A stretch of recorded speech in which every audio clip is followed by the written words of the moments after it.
Working the night shift at Walmart was never the highlight of my week. The sterile, fluorescent lights seemed to drain the life out of everything, casting harsh shadows that danced eerily on the linoleum floor.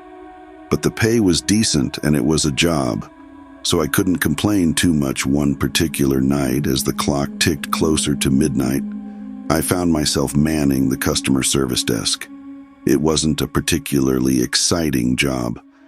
I spent most of my time handling returns and dealing with the occasional irate customer, but that night was different, as I would soon discover I had just finished processing a return. When I saw him, he stood at the entrance, lingering in the faint-lit vestibule. His silhouette was framed by the automatic sliding doors, and something about him immediately sent a shiver down my spine. The man was tall and gaunt, his features obscured by the hood of his tattered coat. He wore dark, worn-out jeans that seemed to sag under their own weight, and his shoes were scuffed and filthy.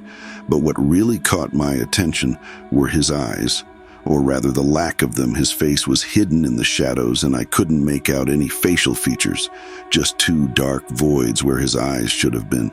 I blinked, thinking it was a trick of the light, but when I looked again, his unsettling gaze remained. It was as though he had no eyes at all, just empty sockets staring into the store. I felt a freezing sensation, and I couldn't tear my gaze away from him as the automatic doors slid shut behind him. He stepped into the store, his footsteps almost inaudible on the polished floor. I watched in a mix of curiosity and unease as he moved deeper into the store. His hooded head bowed slightly, as if in contemplation. I quickly glanced around the store to see if any of my co-workers had noticed the strange man, but they were all busy with their tasks, oblivious to his presence. Part of me wanted to alert someone, call security, or at least keep an eye on him.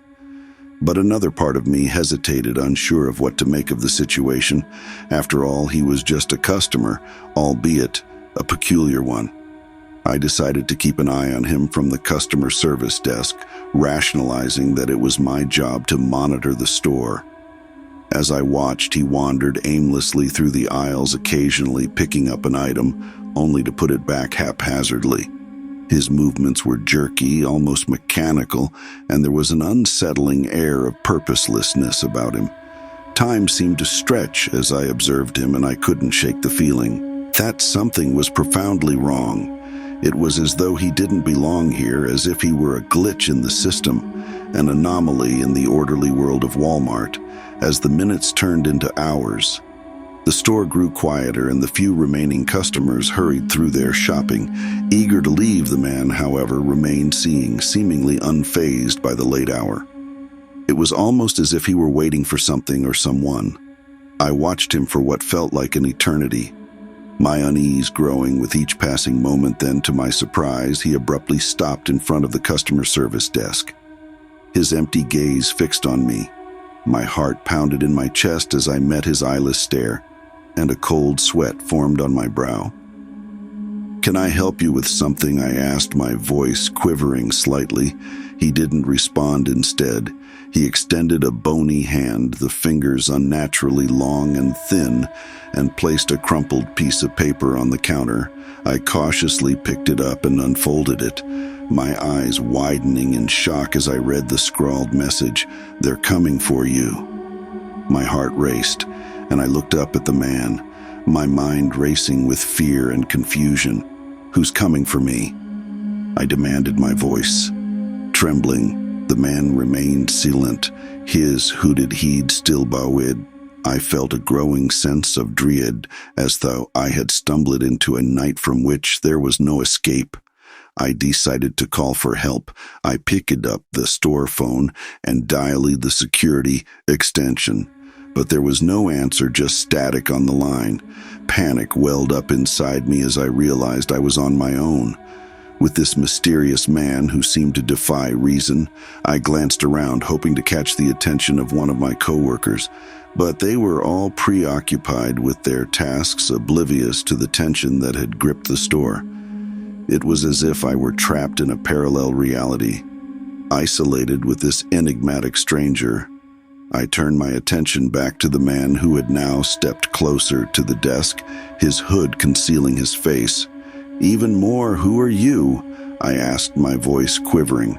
He finally spoke, his voice low and raspy, sending a shiver down my spine. "I am a harbinger of the inevitable," he said cryptically.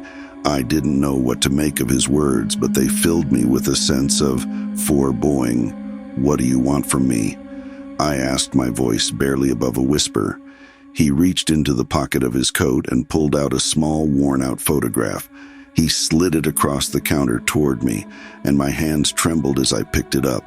The photograph was old and faded, depicting a group of people. Standing in front of a dilapidated house, it looked like it had been taken decades ago. Among the people in the photo, one figure stood out, the man himself, his face whole, his eyes filled with life.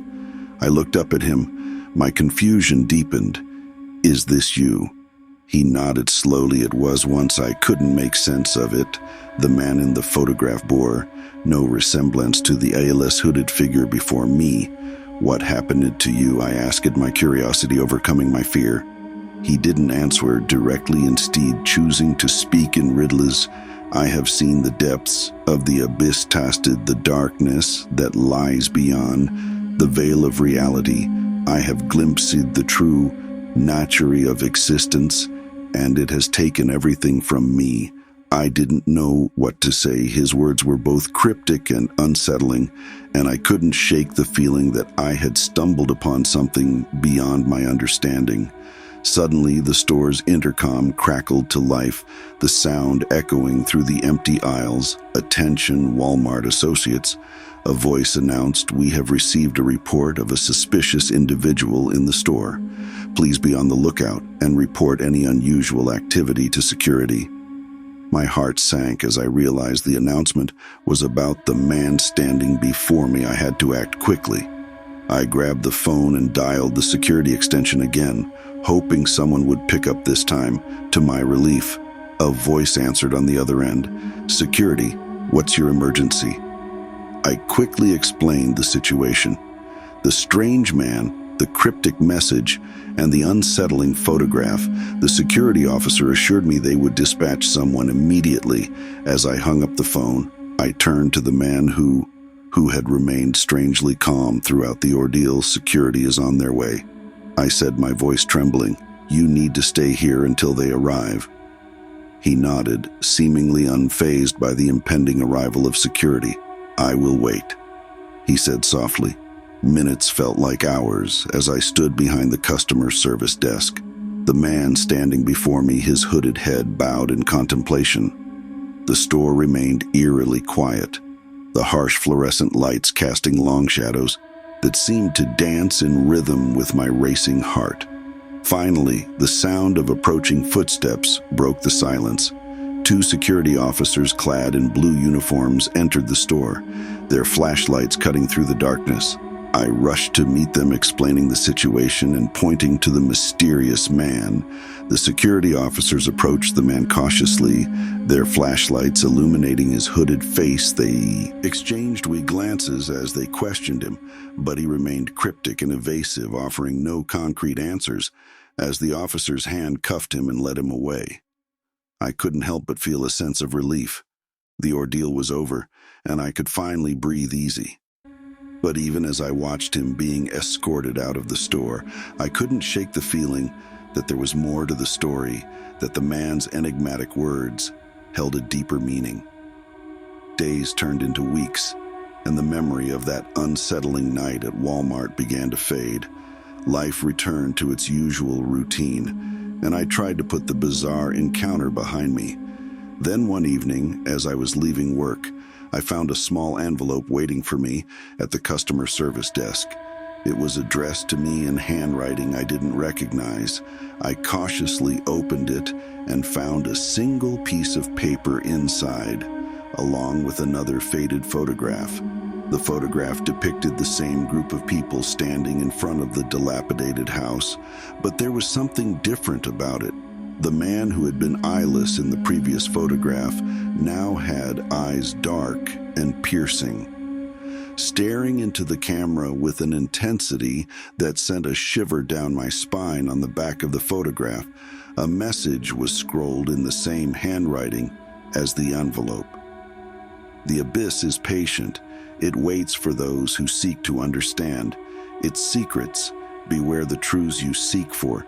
They may consume you. I couldn't make sense of it. Who had sent me this message and what did it mean? The enigmatic encounter at Walmart had left me with more questions than answers, and I couldn't escape the feeling that I had stumbled upon something beyond my comprehension. As I left the store that evening, the harsh fluorescent lights casting long shadows around me, I couldn't help but wonder what other mysteries lay hidden in the most ordinary of places, waiting to be discovered by those brave or foolish enough to seek them out. Working at Walmart was never glamorous, but it paid the bills. I was just an ordinary employee, one among the sea of blue vests, stacking shelves and dealing with the quirks of everyday customer. The store was a monotonous place, predictable and unchanging. That was until I started working under Manager Phillips. Manager Phillips was a tall, middle-aged man with graying hair and an unassuming demeanor. He wasn't particularly friendly, but he wasn't unkind either. He ran the store efficiently, and that's what mattered to most of us. However, there was something about him that made me uneasy from the very beginning. It started with the way he looked at us, his employees. His gaze was penetrating, as if he were trying to read our souls. It was a look that lingered too long, that made you want to squirm and look away. But I couldn't deny the effectiveness of his management style. Our store was running like a well-oiled machine, and our sales numbers were steadily climbing. One day, as I was restocking the canned goods aisle, I overheard a hushed conversation between two of my coworkers, Rachel and Mike. They were whispering about Manager Phillips and the strange things they had seen him do. My curiosity got the better of me, and I moved closer to eavesdrop. "He's always in the break room during his lunch break," Rachel said, her voice barely audible, "and he locks the door behind him." Mike nodded in agreement. "Yea, and I've seen him go out to the parking lot laddie at night, sometimes after everyone else has left. It's weird, man." I had noticed some odd behaviors from Manager Phillips myself, but I had brushed them off as quirks. Now, hearing my coworkers' concerns, I couldn't help but wonder if there was more to the man than met the eye. That evening, after my shift, I decided to follow Manager Phillips. It was a foolish and impulsive decision driven by a curiosity I couldn't ignore. I watched from my car as he left the store, his figure disappearing into the night. I trailed him at a distance, my heart pounding in my chest. He drove to a remote area outside of town, a place I had never been before. He parked his car near a secluded pond, and I watched as he got out and walked to the water's edge. In the dim moonlight, I saw him raise his hands, palms up, and begin to speak in a low, almost hypnotic voice. I couldn't make out the words, but the tone of his voice was dark and cold. It was as though he were engaged in some kind of ritual. I watched in stunned silence as Manager Phillips continued his strange behavior. He stayed by the pond for what felt like hours, his movements deliberate and purposeful. It was clear that whatever he was doing was deeply important to him. Finally, he returned to his car and drove back to the store, seemingly unaware that he had been observed. I waited a few minutes before I followed him back, my mind racing with questions and suspicions over the next few weeks. I couldn't shake the feeling that something was seriously wrong with Manager Phillips. I kept a close eye on his actions, documenting the strange occurrences I witnessed. It became an obsession, something I couldn't let go of. One day, I decided to confide in Rachel and Mike, the co-workers I had overheard earlier. I told them about what I had seen at the pond, and they shared their own observations. It was clear that we all had a growing sense of unease about our manager. Rachel had noticed that Manager Phillips seemed to have an uncanny ability to predict when the store would be busy or when a major sale would occur. It was as though he had insider information that the rest of us didn't.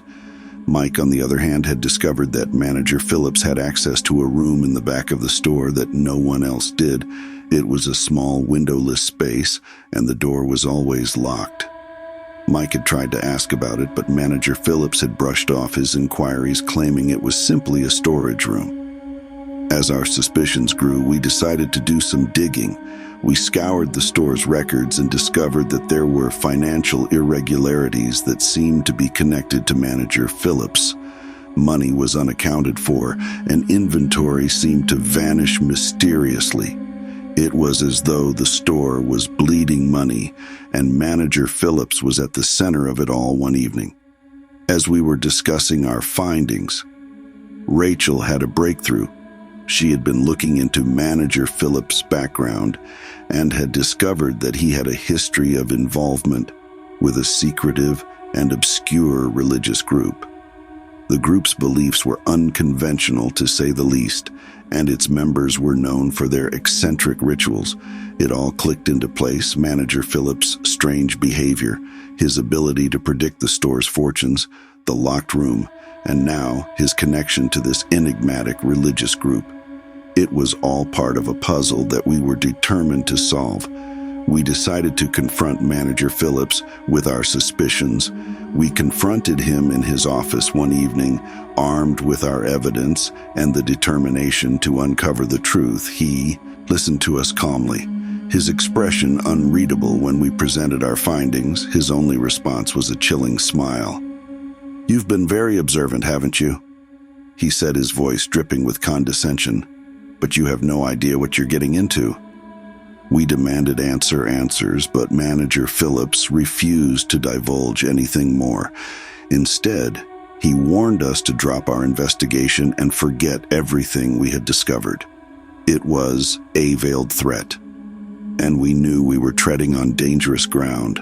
Undeterred, we decided to take our concerns to high-ups in the company. We believed that they needed to know about Manager Phillips's behavior and its impact on the store's finances. We gathered our evidence and prepared to make our case, but before we could take our concerns any further, things took us. Sinister turn: Rachel disappeared one night after her shift. She had been conducting her own investigation into Manager Phillips, and we feared that she had crossed a line that put her in danger. We reported her disappearance to the police, but there was no sign of her. It was as though she had vanished without a trace, leaving us with a growing sense of dread and helplessness. Mike and I were now the only ones left to unravel the mystery of Manager Phillips. We knew that we were risking our own safety, but we couldn't turn back.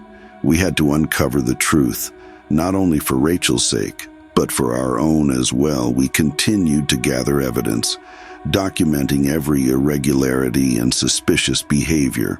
We could find the financial discrepancies grew more alarming, and it became clear that Manager Phillips was siphoning money from the store for reasons known only to him. One night, as I was going through some old records in the break room, I discovered something creeped me out. I found a photo of Manager Phillips with a group of people all dressed in robes, standing in front of a dark, imposing building. It was the same building I had seen in my dreams, the one that haunted me with its foreboding presence. The photo was old, faded, but there was no mistaking Manager Phillips' face among the group. It was as though he had a connection to that sinister place. I showed the photo to Mike, and he recognized the building as well. It was located on the outskirts of town, and it had always been associated with rumors of strange rituals and secretive gatherings. With this new piece of evidence, we decided to investigate the building ourselves. We couldn't ignore the possibility that it held the key to uncovering Manager Phillips's dark secret. Late one night, we drove to the location, our hearts pounding with anticipation and fear. The building loomed before us, a dark and imposing structure that seemed to radiate malevolence. We knew we were walking into the unknown, and we were prepared for whatever we might find as we entered the building. The air grew cold, and the silence was oppressive. We made our way through a cloudy lit hallway, our flashlights cutting through the darkness. The building was filled with strange symbols and markings, and the walls seemed to pulse with another worldly energy. Finally, we reached a large, cavernous chamber, and what we saw inside made our blood run cold. Manager Philly stood at the center of the room, surrounded by a group of robed figures. They were engaged in a ritual, their voices raised in a chant. In the center of the room was an altar, and on it lay a figure covered by a black shroud. It was Rachel, unconscious and seemingly lifeless. Manager Phillips was overseeing the ritual. His eyes filled with a manic intensity. We watched in horror as the ritual reached its climax. The figures chanted louder, and the air crackled with an unnatural energy. And then the unthinkable happened. Rachel's body began to twitch and convulse, and she let out a haunting scream. It was as though she were being possessed by some dark force. We couldn't bear to watch any longer, and we turned to flee, but before we could escape, we were discovered by Manager Phillips and his followers. They cornered us in the chamber, their eyes filled with a fanatic zeal. Manager Phillips spoke in a voice that was not his own. His words filled with an eerie resonance. He revealed the true nature of his secret, a pact with a sinister entity that granted him power and knowledge beyond comprehension. He offered us a choice: join him in his dark endeavors, or become sacrifices to the entity he served. We refused to submit to his twisted desires, and a battle ensued. It was a desperate struggle for our lives as we fought against Manager Phillips and his followers, determined to stop their sinister ritual. As we grappled with them, we managed to disrupt the ritual, freeing Rachel from the entity's grip. She was weakened and traumatized, but she was alive in the end. We managed to escape the building, leaving Manager Phillips and his followers behind. We reported the incident to the police, but they found no trace of the manager or his group when they arrived at the scene. The experience left us scarred and haunted, but we knew that we had done the right thing. We had uncovered Manager Phillips's dark secret and put an end to his dark plans. We never returned to that Walmart store, and we never saw Manager Phillips again. But the memory of that night, of the sinister rituals and dark entity, would haunt us for the rest of our lives as we moved on. We couldn't help but wonder how many other secrets were hidden in the most ordinary of places, waiting to be discovered by those brave or foolish enough to seek them out. The world was full of mysteries, some more terrifying than we could ever imagine, and we had come face to face with one of them. It was an ordinary Tuesday evening when I decided to make a quick trip to Walmart. The sun had already dipped below the horizon, casting the sprawling parking lot into darkness. A flickering streetlight hummed above me as I exited my car. I shook it off as a result of the chilly autumn air, reminding myself that Walmart was just a stone's throw away, and I'd be inside the well-lit store in no time. I strolled through the automatic sliding doors, greeted by the familiar overhead hum of fluorescent lights and the sight of endless aisles filled with products of every kind. There's something oddly comforting about the predictability of Walmart. Even at night, rows of neatly stacked shelves, the faint smell of plastic and cleaning supplies, the muffled chatter of employees and late-night shoppers. It was all so ordinary. I had come for a few essentials, so I grabbed a shopping cart and began to browse. The soft squeaking of wheels echoed around me as I navigated through the labyrinthine aisles.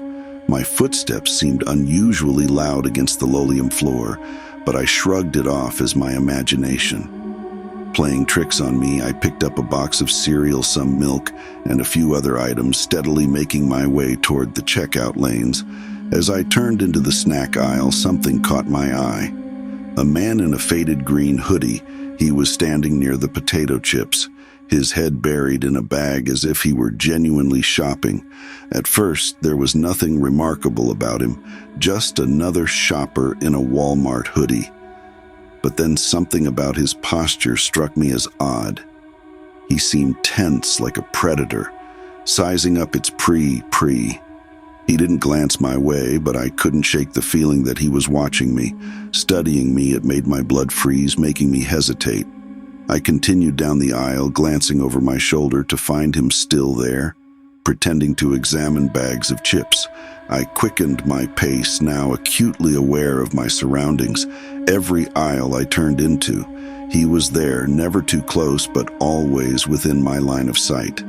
Panic started to creep in, and I told myself I was being paranoid. Maybe he was just doing his shopping and I was reading too much into it. But deep down, I knew something wasn't right. When I reached the personal care aisle, I decided to test my theory.